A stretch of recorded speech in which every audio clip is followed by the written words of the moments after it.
Remember when vampires weren't broody philosophers or sparkly boyfriends? In 1987, they wore leather jackets, rode motorcycles, and had better hair than most of us will ever achieve. That was The Lost Boys, Joel Schumacher's MTV meets horror masterpiece where Kiefer Sutherland, Jason Patric, Jami Gertz, and the two Corys turned a sleepy California beach town into Vampire Central.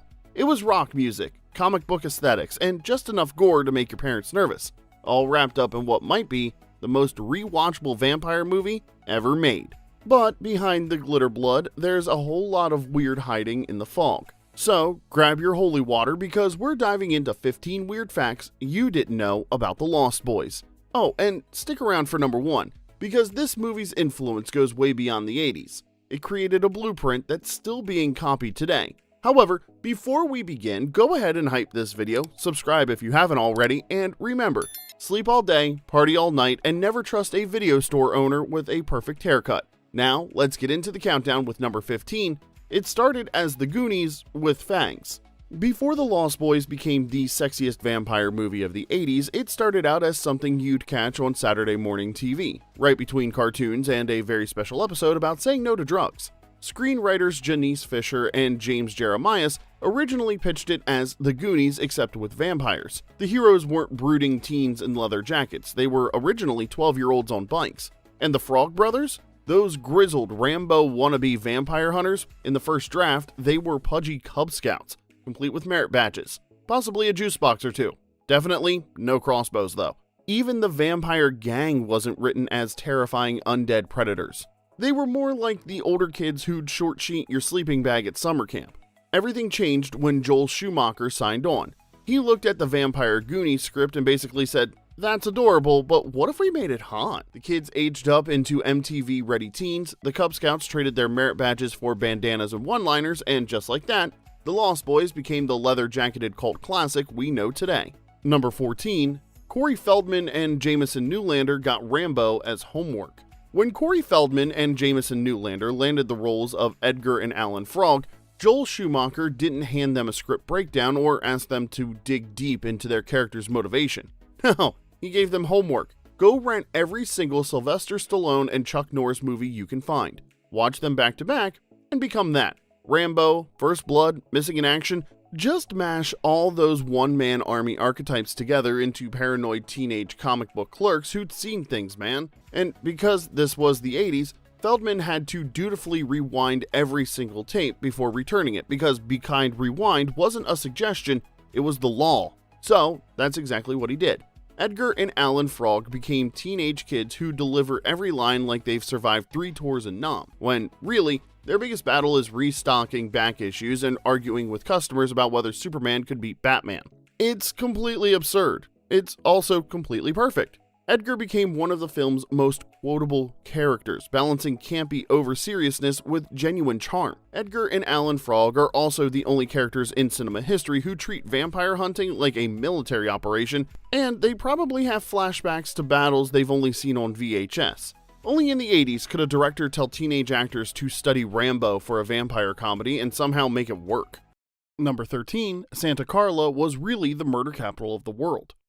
When the movie called Santa Carla the murder capital of the world, it wasn't just horror movie hype or Schumacher being dramatic for the sake of a good tagline. It was a direct nod to its real history. The film was shot in Santa Cruz, California, a town haunted by a dark chapter in the early 1970s.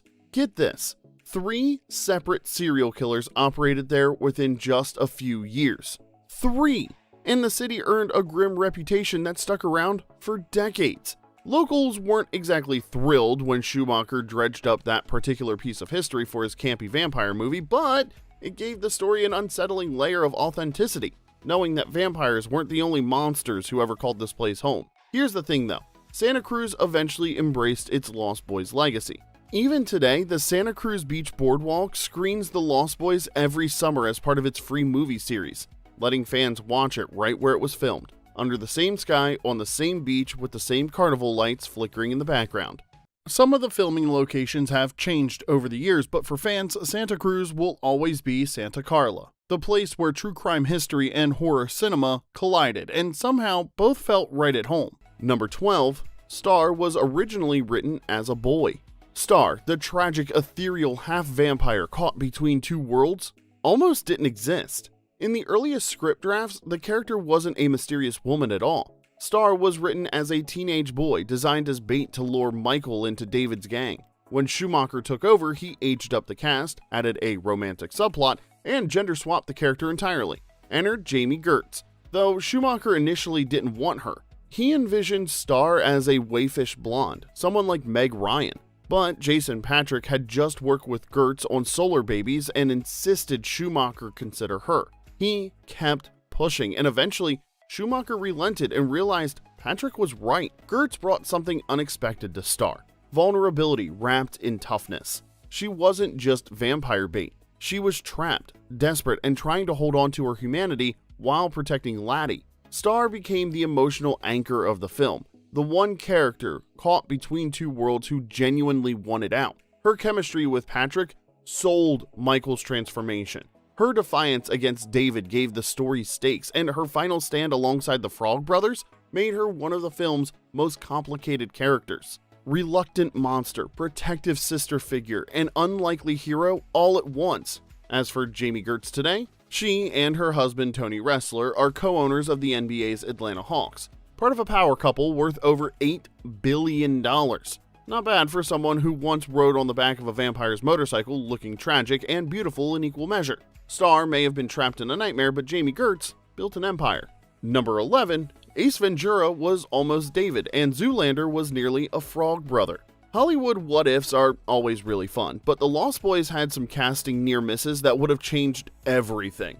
Imagine David, the ice-cold peroxide blonde vampire leader, played not by Kiefer Sutherland and his cheekbones that could cut glass, but by a young Fire Marshal Jim Carrey. That almost happened. Carrey was seriously considered for the role before Sutherland sealed it with his icy menace and the kind of smirk that says, "I'm going to kill you, but I'll look good doing it." Then there's Ben Stiller, who actually auditioned for one of the Frog Brothers. Picture Stiller delivering Corey Feldman's iconic Death to All Vampires line, except with that trademark smirk and the vibe of someone who's not entirely sure this is a real job. At the 2010 Young Hollywood Awards, Stiller even joked about it. It was between me, Kiefer, and the two Coreys. Obviously, he didn't make the cut, and honestly, we dodged a stake to the heart. Because here's the thing. The casting pool was stacked with soon-to-be comedy legends, and watching any of them try to pull off sexy undead biker gang would have been a disaster. I mean, seriously, imagine Ace Ventura leading a vampire gang. Or what about Zoolander trying to stake someone while asking if the wooden stake makes him look fat? The movie needed menace, mystery, and cheekbones sharp enough to draw blood. What it didn't need was Jim Carrey turning every kill scene into a rubber-faced bit that belonged on In Living Color. Thank goodness Kiefer showed up and made being undead look that cool. Number 10, Jason Patric turned down the Lost Boys more than Michael gets called. Jason Patric wasn't exactly jumping at the chance to become a brooding vampire heartthrob. When Joel Schumacher first offered him the role of Michael, Patric flat out refused, repeatedly. He thought the whole concept of wearing fangs and flying around sounded ridiculous. Not exactly the stuff of serious acting dreams when you're trying to build a career. But Schumacher was relentless. He sat Patric down, promised creative freedom, swore they could make the character deeper than just another fang-wearing pretty boy, and basically refused to take no for an answer. Eventually, Patric caved. Schumacher wore him down like a vampire draining someone in slow motion.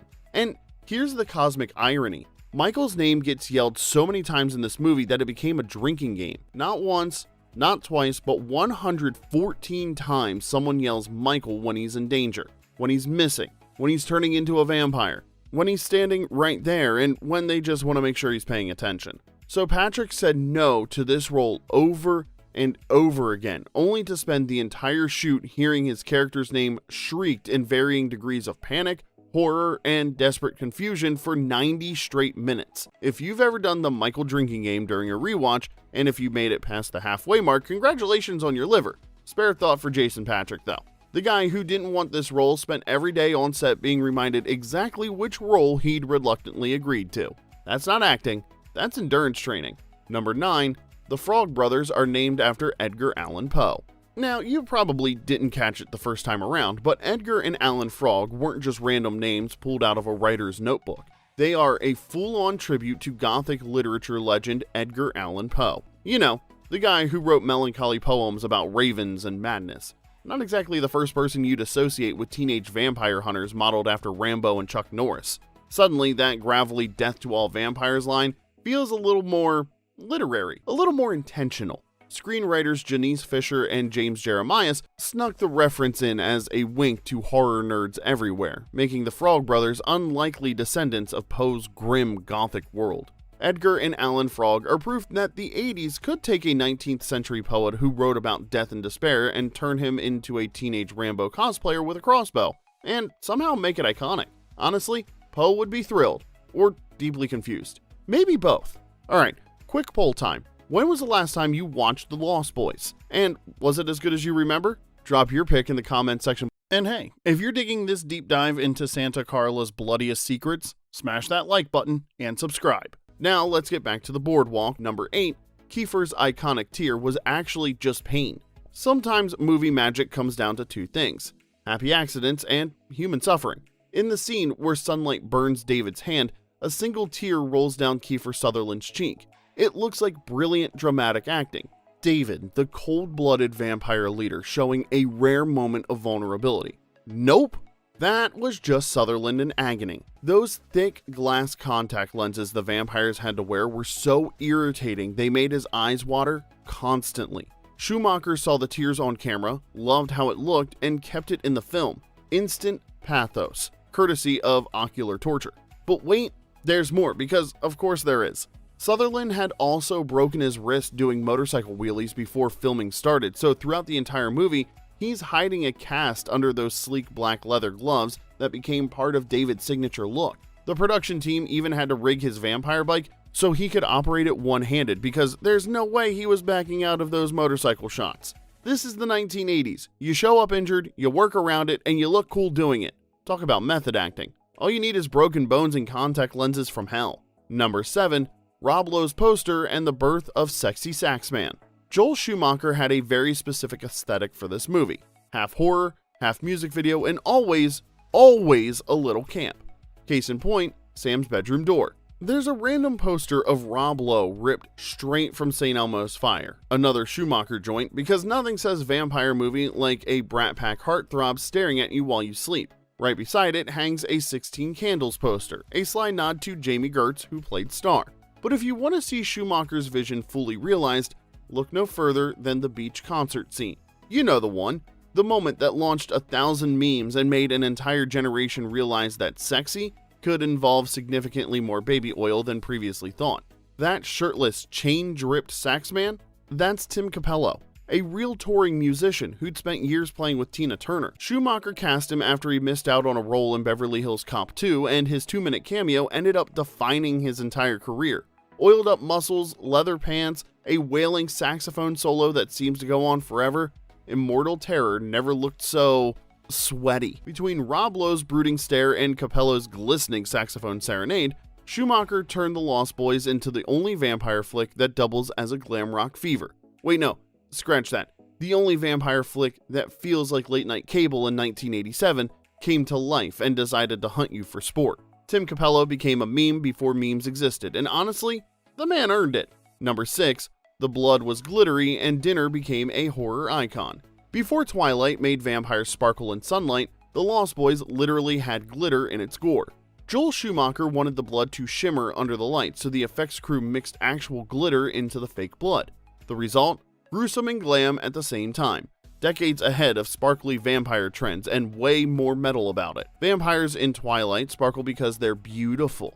Vampires in The Lost Boys have glitter blood because Joel Schumacher wanted them to look like they'd been rolling around in a David Bowie concert. But glitter wasn't just the beginning of Schumacher's commitment to making every moment unforgettable. And then there's the infamous Chinese food scene, where David hands Michael a box of rice that suddenly turns into writhing maggots, then offers him noodles that look like worms. This was basic vampire mind control, a classic horror movie nod to vampires manipulating what their victims see. Of course, rumors have circulated for years that they actually used real maggots on set, which were supposedly kept squirming with lemon juice between takes, and honestly, that sounds exactly like something an 80s horror production would do. Whether it was practical effects or pure movie magic, Jason Patric's horrified expression sold it completely. The disgust on his face looked 100% real, and that's what made the scene so iconic. It even launched a Mandela effect where fans can't agree on the details. Was it rice or noodles? Maggot or worms? The answer is both. Rice became maggots, then David ate the noodles to prove they weren't worms. The scene was even referenced in the 2014 vampire mockumentary What We Do in the Shadows. If you were eating Chinese food during your first watch of The Lost Boys, you probably still think twice before opening those little white boxes. 37 years later, and this scene is still ruining takeout orders everywhere. Number 5.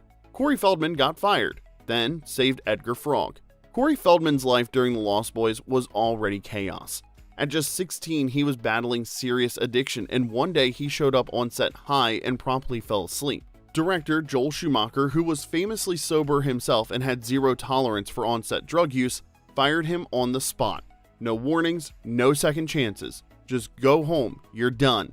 But Feldman came back the next day, tearful, apologizing, and begging for another shot. Schumacher relented, but he laid down one strict rule: clean up or you're gone for good. Feldman straightened up enough to finish the film. That second chance didn't just save Edgar Frog, it gave birth to one of the most infamous teen duos of the 1980s, the two Coreys. Feldman and Corey Haim went on to star in a string of movies together: License to Drive, Dream a Little Dream, and more. For a while, they were everywhere, inseparable, on screen and off. But their friendship eventually unraveled under the weight of addiction, fame, and all the things Hollywood does to child stars when nobody's paying attention. Haim tragically passed away in 2010 at just 38 years old. The Lost Boys was their first pairing, and looking back, it was one of the few times the chaos still looked like fun, before the industry, the fame, and everything else caught up with them. Number 4, the Vampires Everywhere comic was completely fake. Remember when Sam wanders into the comic shop and the Frog Brothers hand him that ominous comic called Vampires Everywhere? It looked like a real 80s horror comic you could grab off the rack at any shop, complete with lurid cover art, dramatic fonts, and the kind of over-the-top gore that would make your mom confiscate it immediately. But it was actually made just for the film, a custom prop designed to fool an entire generation. And it worked. Fans spent years flipping through back issue bins at comic shops across the country, asking clerks if they'd ever heard of it, convinced it had to exist somewhere. It didn't. The real comic shop used for filming, Atlantis Fantasy World in Santa Cruz, still has the original signed prop, and here's the best part. Owner Joe Ferrara II lets fans hold it and take photos with it free of charge. Fans still make pilgrimages to Santa Cruz just to hold the comic that launched 1,000 fruitless searches. Nothing says successful prop design quite like tricking an entire fan base into searching for something that was never real in the first place. The Frog Brothers would be proud. Number 3, David's body was left intact for a reason. For all the mayhem in The Lost Boys, one detail always stood out to sharp-eyed viewers. When David dies, his body doesn't dissolve into dust like the other vampires.